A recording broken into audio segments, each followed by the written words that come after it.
it in there too, I thought. But I have Travis's in front of me, just from Travis, and it was dated The 22nd. the 22nd. Yeah. Yeah. Okay, starting with Black History Month. Yes. Yep. Yeah. Okay, so Black History Month, due to the COVID-19 virus, is this year's second, is a 2-day event. And it'll be held virtually. Oh, wow. Okay. Okay.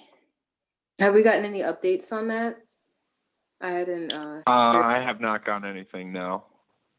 Okay. Okay, so it says that Andrew has been instructed to notify the commissioners with details.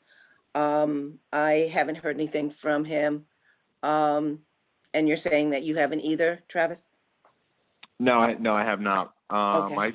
I think I'll see Andrew on Monday. I can ask him, or Andrea. I think do you see him I don't. tomorrow with school? No, tomorrow I'm doing paperwork, so I wouldn't see him. But Okay. Lindsay told me that she told him to reach out, to me about any ideas or, ways I could support or give, facts or anything for the celebration. But I haven't heard anything from him, so I'll have to send him an email or a message or something to see, Okay. what they're planning. Yeah. Okay. Let me just write.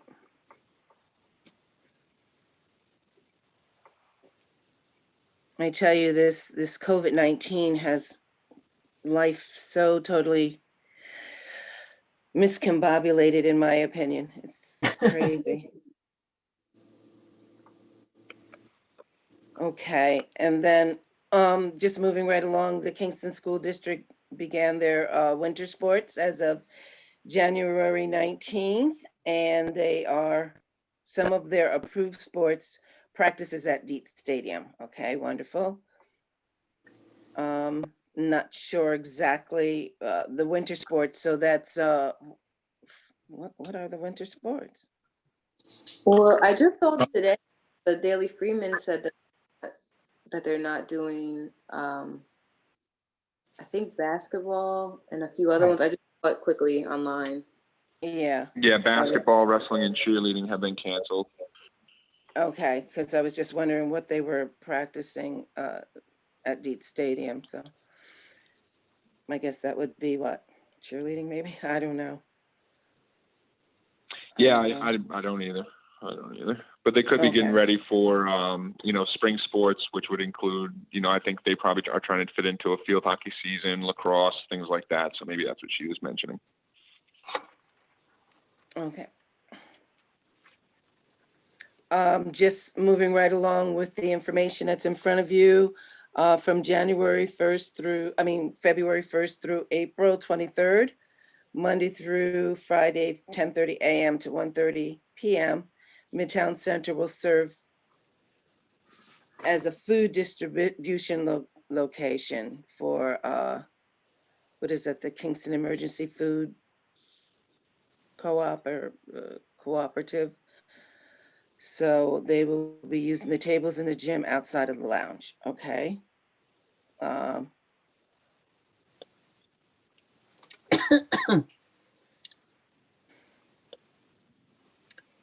Softball is tentative. Summer camp and junior nationalist details are still to be determined. Everything is on hold. So it's, pool and beach are expected to reopen this season. Yay.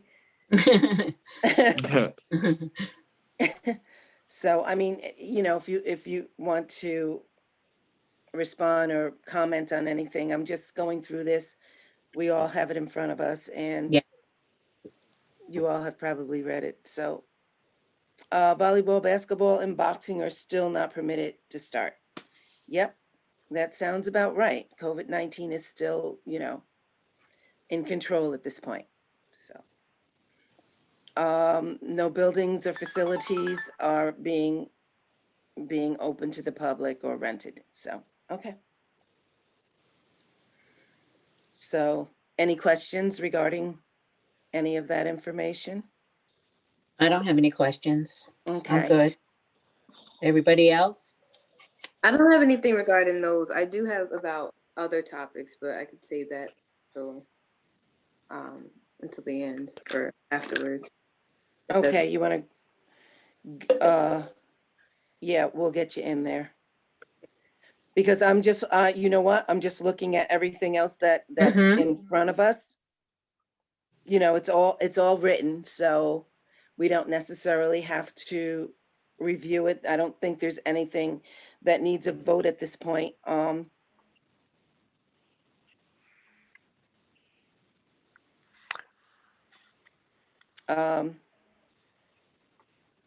Does anyone feel like we need to read through all of this? The projects, we know that each of those projects are still in progress, so. Yeah, the Raquel Knox Park is going well. Same thing with, like you said, the kitchen. I talked with Julie today to give an update on the Kingston Point playground. She said that they're still doing they're going to have the survey out, just like Lindsay said in the notes. And they're going to send the votes out hopefully next week. Okay. Have they decided on the design or no? No, they're putting out the public survey. They're going to put it out to the public to Oh, see they their are? opinion. Okay. Yep. All right. All right. Okay. Thank you. Thank you. Yep. Okay, well, we went through that. This is gonna be a quick meeting. So there is a reminder for the commissioners who haven't filled out their annual statement of financial disclosure. For that to be notarized. I actually got mine notarized today. And you have to submit it under a sealed envelope. So I just sealed it and put it in the mail to make sure that it Yep. met all of the requirements. So that has to be done, I think, no later than February 15th. And Travis was kind enough to extend his services to get the form notarized if you know, if any of the commissioners needed that service. And if you have to any questions in have it regard to the form, I notarized. can help fill it out as well. Yeah, and just let him know in advance that you need that to happen, so. Let's see. Steve, do you want to give any Maureen? updates? Maureen? Steve? Yeah, Yes, I just want to make a note about the disclosure forms. yes, Just in case anybody is unaware, I don't know if you guys have had discussions about this. They are not to be opened by anyone unless there's a question about, some kind of breach. So what I usually do with mine, and I think most common council members, when you seal the envelope, write a line across it and sign your name right across the seal so you can see if it was ever broken. So, oh, nobody is to open those okay, unless there's some kind of question, that you've done something. oh, So okay, I mean, I don't think anybody would do it, but the question came up a couple years ago, about how do we know, how do we ensure our confidentiality and things like that. So that's what, we just draw a line across the seal of the envelope and put your signature across the seal. So you'd be able to tell if somebody opened that. I don't think it would ever happen, but and I wasn't quite sure. The first time I had to do it, I didn't know who had access to these. And the fact is nobody has access, unless there's some question. So just a little FYI. well, thank you for that information, because I actually never had to do this before. I don't recall us doing this before. I think it Yeah, is. We've done it. Yeah. Yeah. we've done it. I mean, it's relatively new. I don't recall doing it when I was a commissioner. I started doing it when I was an alderman. And I think it was they were a little lax on it for a while. Now they've kind of tightened it up. So everybody gets them in, but now every commission has to do it. So, it's across the board. Yes, yeah, and I can understand that. Okay, so thank you for that information. Now I'm putting mine in the mail to be delivered. So it'll be sealed, but I can still sign the outside of the envelope? Or should I take it and I think there's a drop box at City Hall, right? Should I put it in the Yeah. drop box? What's the best way to do this? Well, here's what I do. If I'm going to do that, I usually go to City Hall and somebody notarizes it and they file it right away for me. So it's just that envelope. If you're going to do that, you can do that with your envelope and put it in a larger envelope and drop it off. Oh, That okay. way the business size envelope would still be unopened. Okay, all right. Okay, thank you. Okay. Anyone else have any questions regarding that disclosure form? Yes, I do. I'm just wondering, of course, with me being new, so I just want to understand so it's something that we're required to do, it sounds like. And then, so what is the purpose behind us doing it? Because it is a lot of information. I was looking at the form and I'm like, okay. So I just wanted to know what the purpose was behind requiring it for us. I don't know do you want me to address that? I mean, I'm not. Yes, please. Go ahead. Yeah, go ahead, Steve. That's fine. I'm no It's lawyer conflict or of anything interest. like that. Yeah. And I'm not, to tell you the truth, I'm not really quite sure why commissioners have to do it. I mean, I can understand an alderman because we vote on things and it's just to make sure, some of those questions they ask if we owe somebody money or they owe us money, and it might affect our activities that we're voting on things. I mean, I don't really see much conflict of interest, with any of the commissions. I guess it could happen. And it's just to safeguard that you're not doing favors for anybody. And to make sure, especially from my point of view, because we are passing a lot of legislation, that we're not passing legislation favoring our relatives or somebody that we owe money to as a favor and get us off the hook with money, things like that. I mean, it hasn't been used. I can't remember any conflict of interest, regarding finances or anything like that. The city is just looking to protect themselves. That's all. Okay. Thanks for that. Maureen, could I say a few words? Yes, please, Ron. We've been waiting to hear your voice. I'm not prepared for the meeting. I don't want to interfere. I've interfered for 50 years. I wasn't prepared for 50 years. I just want to keep up to date. The Rondout Neighborhood Center, it's the 50th anniversary of the Rondout Neighborhood Center. Maybe some kind of dedication in the fall or late winter of 2021 would be nice. How many years has it been? 50th year, 1971 50. it was Wow. built. So maybe in the fall, some kind of dedication or celebration, or late winter of 2021. I'm sure we can't do anything now. Okay, I think that's a great idea. yeah. Boy, Ron, I wasn't even born yet when that happened. You were 30 years old then. Also, the February meeting is Community Recognition Day by the Rec Commission, started by Steve Shabbat. Maybe that could be held in the winter or fall, Steve. You can explain it better than me. Yeah, actually, that's a great idea, Ron. I mean, it's been a tradition with us. I don't know, at least 10 years, I would say. To At give least. out service awards. So yeah, and it's really nice if you do it in person. I don't think having a Zoom meeting to give out awards is, If Travis or best someone things, can bro. write those things down, the 50th anniversary and Community Recognition Day in the fall, Yes. so we don't forget. You got Yeah, it that's right now. Okay, Steve, my two good discovery, ideas, Ron. Steve, my discovery form I sent to Donald Trump. good. Okay, I'm gonna All right. unmute. All right. Bye. That's a good one. Bye. Bye. Good to hear from you. Oh, man, I miss him.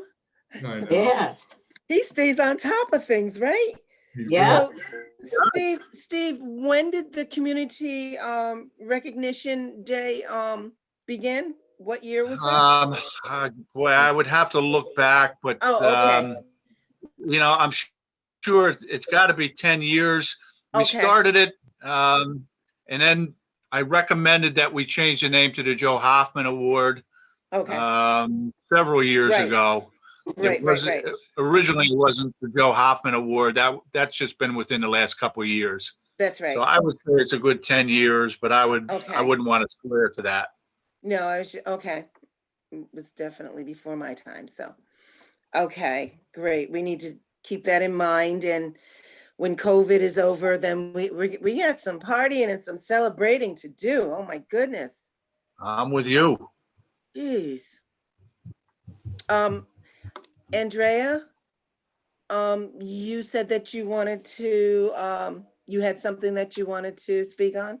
Yes, yeah, I just was wondering about with Block Park, if there was, I was hearing about blacktopping of a parking lot or something. So I just was wondering if that exactly what park that was happening at. I was hearing Block, but I wasn't sure. So and then I was also wondering just about the Block Park entrance. When you drive down off of the one road down to go to the pavilion, and that whole, it's kind of like a lot going on.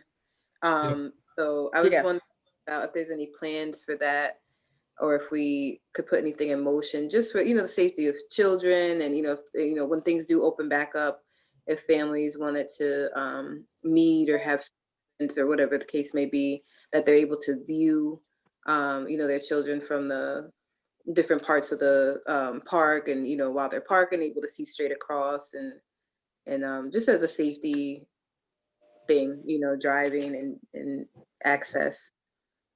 So there's like a stone, it's like all stone in that area where you drive. You're talking about behind to get to the pavilion? And then Yes, there's a lot of overgrowth, trees and things like that? yes. Steve, Can you have anybody- anything to say on that? Yeah, What did you actually, say? yes.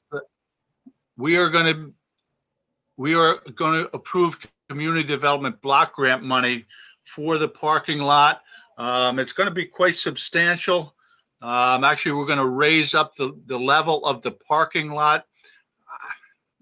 Julie would have the specifics on it, but I think the parking lot's going to be raised up 2 or 3 inches because there's quite a drop off now from the Beale Street down into the parking lot, and it's kind of dangerous getting in and out of there. So Yeah. the parking lot is going to be redone, and I believe it's going to be the blacktop that allows water to seep through. And I think the bids are already in. So we just have to kind of wait for warmer weather. And we're using block grant money, so we don't have to take money out of the rec trust fund or anything like that. And I think that the little roadway that Andrea just mentioned to the pavilion from that side road is going to be done, but that side road is actually a private road. So we can't do anything with that. It belongs to Rob Iannucci, and he allows us to use it. He gives us a right of way. So as soon as you come down the little slope there, you take a left into the pavilion. I believe that's going to be part of the project too. Okay. Yeah, you know what? I drive by, I live not too far from there. So I drive by every day. I'm just like, oh, I wonder, what's going on. So that's good to hear. That's always great. Yeah. I'm sure we've all been to, the parks here and have played as children, have had nieces, nephews, and children that, go there. So just always looking out for the little ones and, making sure they're okay. All right. Yeah, and that parking lot's been been in rough shape for a long time. Even Yeah. way back in the days when I played there, it was never a great parking lot. So, I think this is going to be nice. And I think it's nice. We get a lot of, I'm going to stop short of saying complaints from the ball players about all the money they spend playing ball down there and they don't see improvement. So this is going to be a really noticeable improvement. Well, I think this is, so anyway, we're in good shape. I spoke briefly, I guess it must have been last month's meeting, about the block grant money. We have some money left from that wasn't used before, but the only problem, and this one kind of fits in, we can't start projects. We don't have time. We have to kind of use these monies before May. So we don't have time to start projects and put money out, put things out to bid. So the parking lot was already out to bid. We already got the bids on. The bids were approved. So, this is something we can actually use money for. So we're still looking for some things like that. So, maybe we'll get a couple other things, but this one is in the works already. Well, that's great. Hopefully too, the bathrooms too. I remember being young and, you run over really quick, try to go and get back, they're so far. And, Yeah. so that would be good to now, Yeah. like I was always thinking about the kid, that's something that they can enjoy, and we want them to be safe in their own city and at a place that's built for them to have a good time. So, but that's good to hear about the parking lot being raised. It's going to be wonderful. Yeah, I think it's going to be great when it gets done. Mm-hmm. thank you. Thank you for asking that question. The parks, yeah, was always a safe haven, I tell you, when I was growing up also. So, anyone else have any questions, concerns before we move on to the director's report? Okay, Travis, you have some information? I do. I don't know. You do? Oh, the department and program updates? Yes, yes, Yeah, that was yes. yeah, we just went over that. Oh, that was it? Yeah, that's what Lindsay said. Okay. I Program, didn't, okay. financials, I personnel and the projects. Yeah, so we addressed that. I'm sorry. all right. Okay, great. Just looking some kind of way, I just lost my agenda. Yeah, I mean, I do have a letter written already for the Ken Bryant dedication, but I need the information from Joe McDowell to finish that up, or from Kevin Bryant. I don't really know who is kind of the in-between, but I do have a letter written with letterhead and everything like that. I just have to fill in the blanks at this point. Okay, yes, because I know that Joe said that he was waiting to hear back from Kevin, so. And Joe wasn't able to, he didn't make it yet, so, okay, we still have to wait on that then. Okay.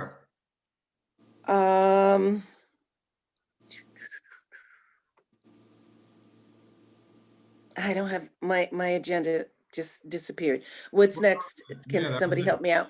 Next meeting is scheduled for Thursday, March 4th at 5 p.m. That is last on the agenda. March 4th, Yep. 5 p.m.?